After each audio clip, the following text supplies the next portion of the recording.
வரப்போற நம்ம தளபதியோட பர்த்டேவை வேற லெவல்ல செலிப்ரேட் பண்ணலான்னு நம்ம தளபதி ஃபேன்ஸ் காத்துட்டு இருந்தோம். பட் இந்த வருஷம் எதுவும் நடக்காது போல. ஏன்னா தளபதி ஜனநாயகன் படத்திலிருந்து எந்த ஒரு அப்டேட்டும் குடுக்க வேணாம் அப்படிங்கிற மாதிரி சொன்னதா சொல்றாங்க.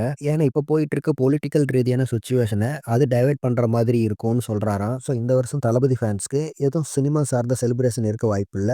பட் பொலிட்டிக்கல் ரீதியா பல நலத்திட்ட உதவிகள் செய்யலாம் தமிழக வெற்றி கழகம் மூலியமா. ஸோ இனிமே அதையே நம்ம செலிப்ரேஷன் ஆக்கிக்க வேண்டியதான். அண்ட் இந்த நியூஸை கேட்குற பாதி தளபதி ஃபேன்ஸ்க்கு பெரிய டிசப்பாயிண்டிங்காக தான் இருக்கும். பட் என்ன கேட்டால் தளபதியோட இந்த கால் கரெக்டு தான். அதாவது தமிழ்நாட்டில் இப்போ போயிட்டு இருக்க பொலிட்டிக்கல் சுச்சுவேஷன் ரொம்பவும் கேவலமாக போயிட்டு இருக்கு. அதாவது இடி ரைட், தென் சென்னை வியாசர்பாடி முல்லை நகரில் ஏற்பட்ட தீ விபத்தில் உதவி பண்ண போன டிவிகே நிர்வாகிகளை தாக்குனது, அண்ணா யூனிவர்சிட்டி கேஸ்னு ஏகப்பட்டது போயிட்டு இருக்கு. ஸோ இந்த சுச்சுவேஷனில் ஜனநாயகன் படத்துடைய ஃபர்ஸ்ட் சிங்கிள் வந்துச்சுன்னா அது வேற மாதிரி போயிடும். ஸோ தளபதியோட இந்த கால் வரவேற்கக்கூடியது.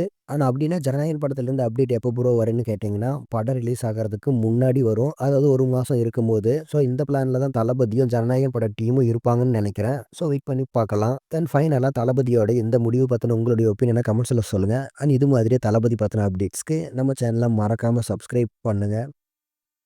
Thank you friends.